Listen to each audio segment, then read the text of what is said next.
Bueno chicos, entre el día 12 y el 16 del desarrollo embrionario, entre el día 12 y el día 16 del ciclo sexual femenino, dentro del ovario ocurre eso que se llama ovulación, ¿sí? la eclosión.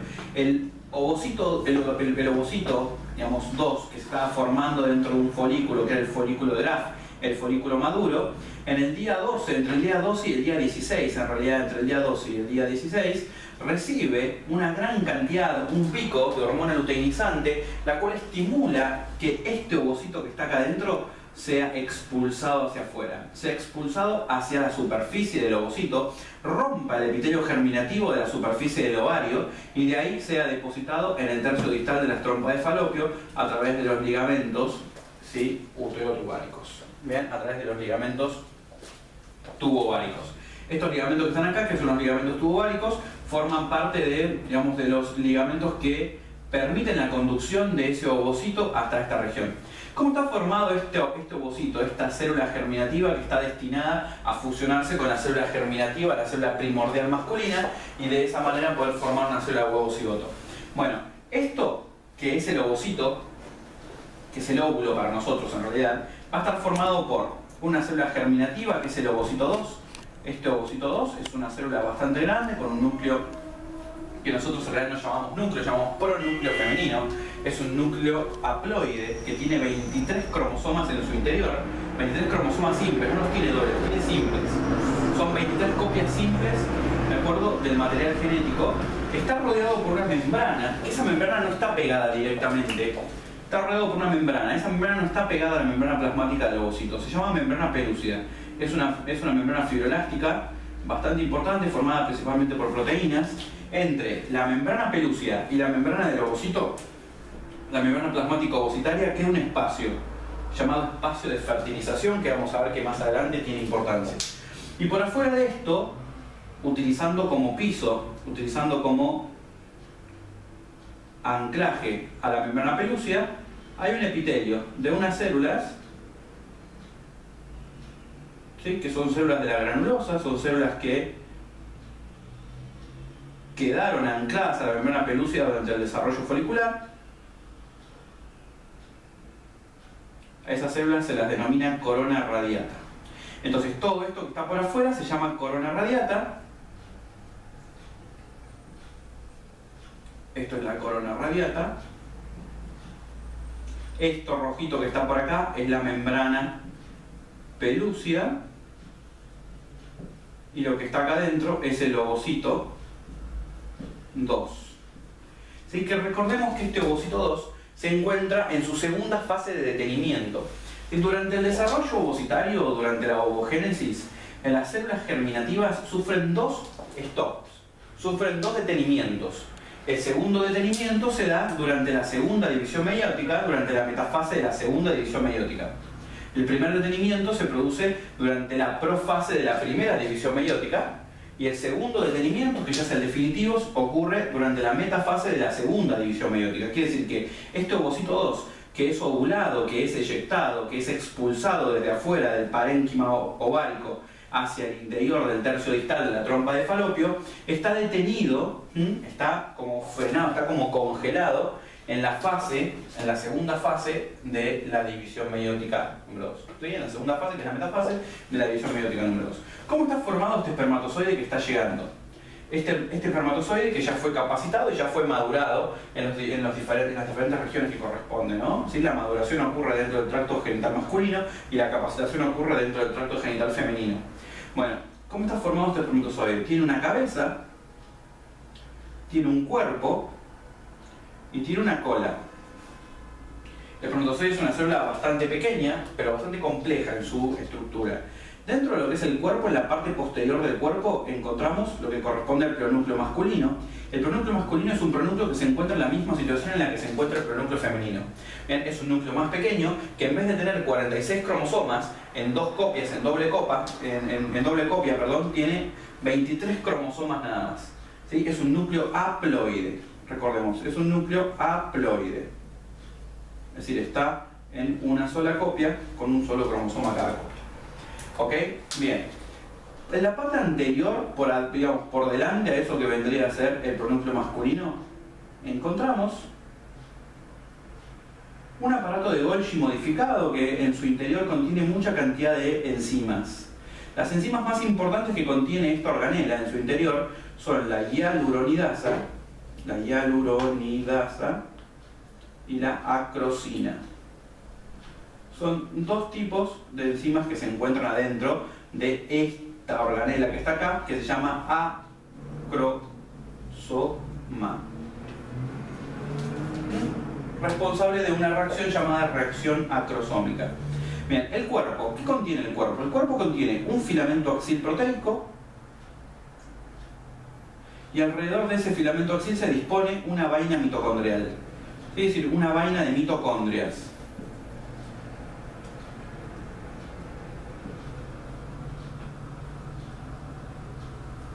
A esta vaina mitocondrial, bien, está de cierta manera está relacionada químicamente con el filamento axil, y este filamento axil está relacionado con el flagelo, con la cola. Esta cola es una estructura flagelar. Este flagelo, en un momento, bien, cuando el espermatozoide se hiperactive, cuando el espermatozoide ejecute sus mecanismos de hiperactivación y eso se comience a mover enérgicamente para poder impulsar al espermatozoide a través de las diferentes regiones que lo van a llevar hasta el tercio distal de la trompa de falopio, en ese momento la energía almacenada dentro de las mitocondrias se va a consumir en ese movimiento de hiperactivación para que el espermatozoide pueda llegar desde el tercio distal de la vagina, en donde va a caer desde los fondos vaginales, en donde va a ser depositado durante la eyaculación seminal, hasta el tercio distal de la trompa de falopio, atravesando el moco cervical, atravesando la cavidad uterina, atravesando todas las regiones que tenga que atravesar.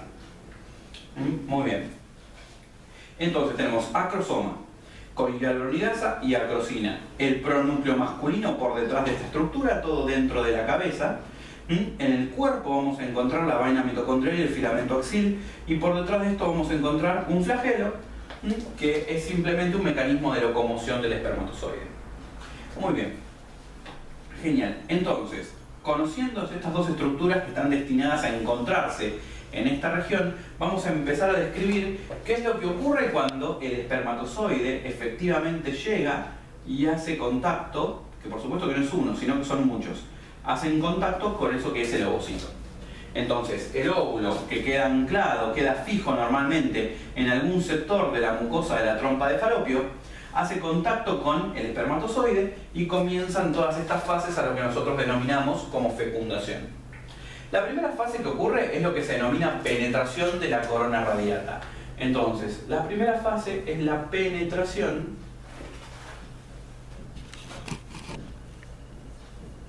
de la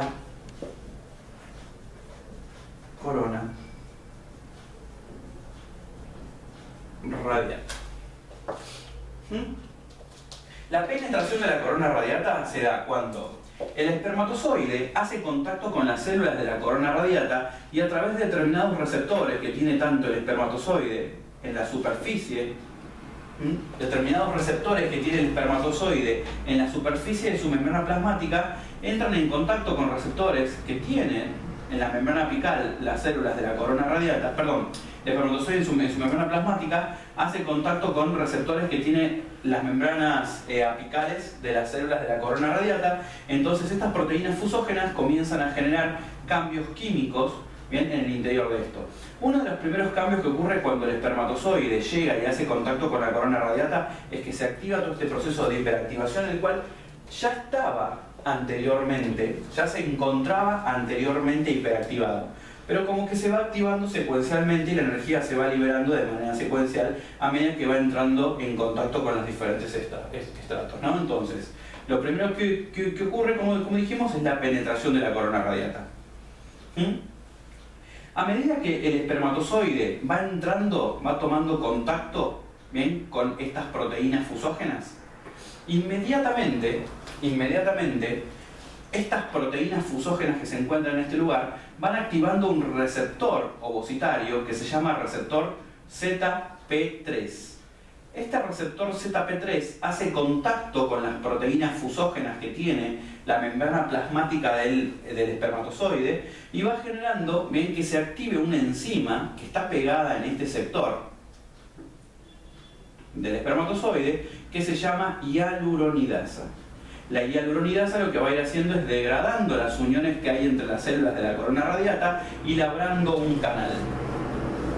En ese momento, bien, por supuesto que todo este mecanismo de penetración es un mecanismo que está regulado, es un mecanismo que está autolimitado. ¿Por qué? Porque a medida que el espermatozoide va ingresando entre las uniones entre estas células, inmediatamente las células se van liberando, se va rompiendo, se va generando como un caminito entre las mismas células de la corona radiata, las células se van liberando hacia el exterior y el espermatozoide va ingresando. A medida que el espermatozoide va ingresando y que se va metiendo cada vez más profundo dentro de lo que es la membrana, digamos, dentro de lo que es la corona radiata, llega un momento que hace contacto con la membrana pelúcida. Ahí viene la segunda fase, que se llama fase de reconocimiento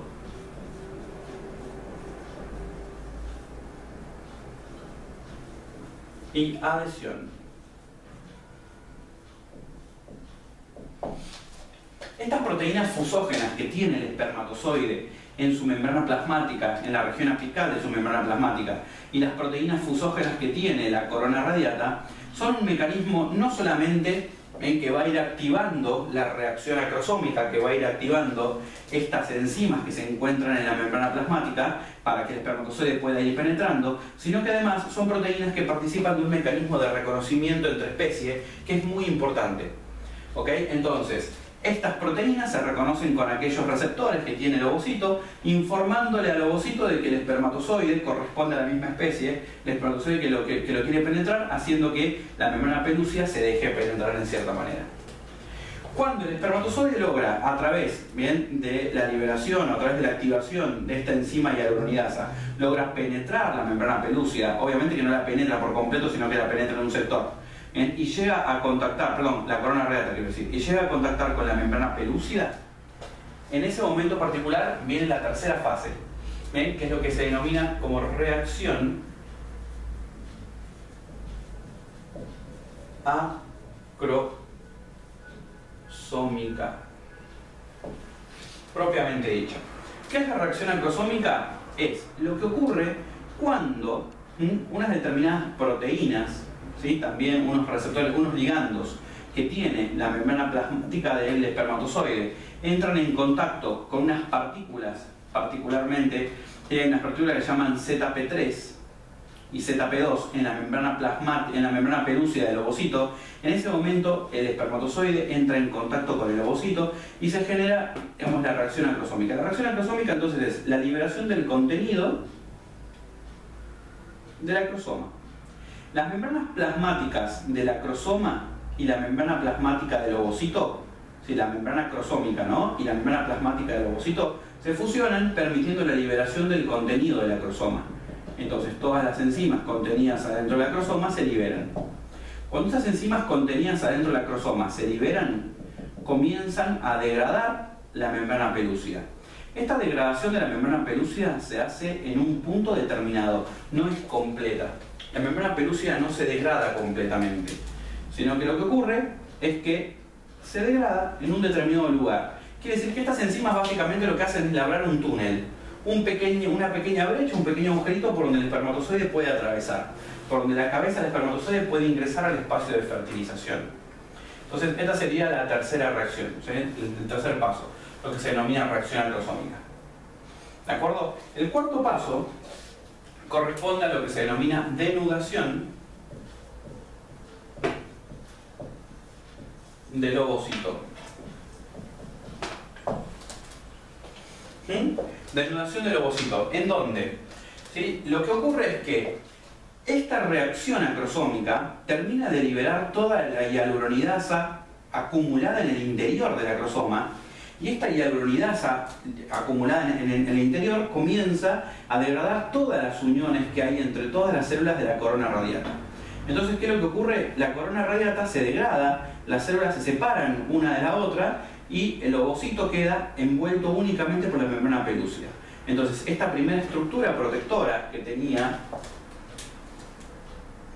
el ovocito alrededor, que era la corona radiata, pierde su integridad. Las células quedan todas desparramadas por ahí.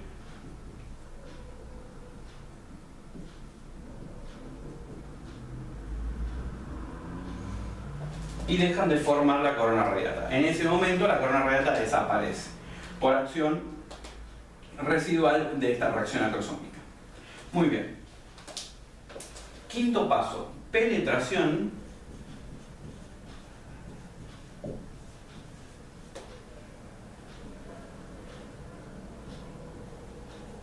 de la membrana pelúcida. Penetración de la membrana pelúcida. En este momento, una de las enzimas que había acumulada en el interior, que se denomina acrosina, lo que hace es comenzar a degradar la membrana pelúcida. Entonces, dentro del acrosoma había una enzima llamada acrosina. Esta acrosina, una vez que es liberada en la reacción acrosómica, llega a este lugar y comienza a degradar la membrana pelúcida. Pero no la degrada completamente, sino que la degrada en un sector puntual. ¿Se entiende? Si le abre un pequeño túnel por donde el espermatozoide puede acceder a eso que era el espacio de fertilización, que era el espacio que había entre la membrana plasmática del ovocito y la membrana, ¿sí?, pelúcida de la misma estructura. Muy bien. Sexto paso. Acá viene lo que se denomina fusión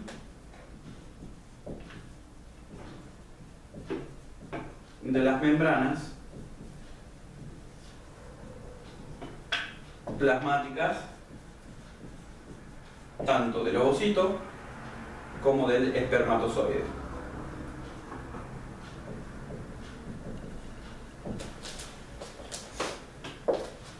En ese momento se genera un segundo tipo de reconocimiento de especie en varias partículas que forman parte de la membrana plasmática del espermatozoide y de la membrana plasmática del ovocito, se reconocen entre ellas. Existe un segundo mecanismo de reconocimiento de especie sumamente importante, porque si estos reconocimientos de especie no llegaran a ser positivos, inmediatamente todo este proceso se aborta y el espermatozoide inmediatamente genera un proceso de polispermia, de bloqueo de la polispermia, en donde lo que va a hacer es rechazar al espermatozoide que está ingresando, permitiendo que sea imposible la fecundación entre razas, ¿sí?, interracial. Bien. Entonces, este espermatozoide que está ingresando dentro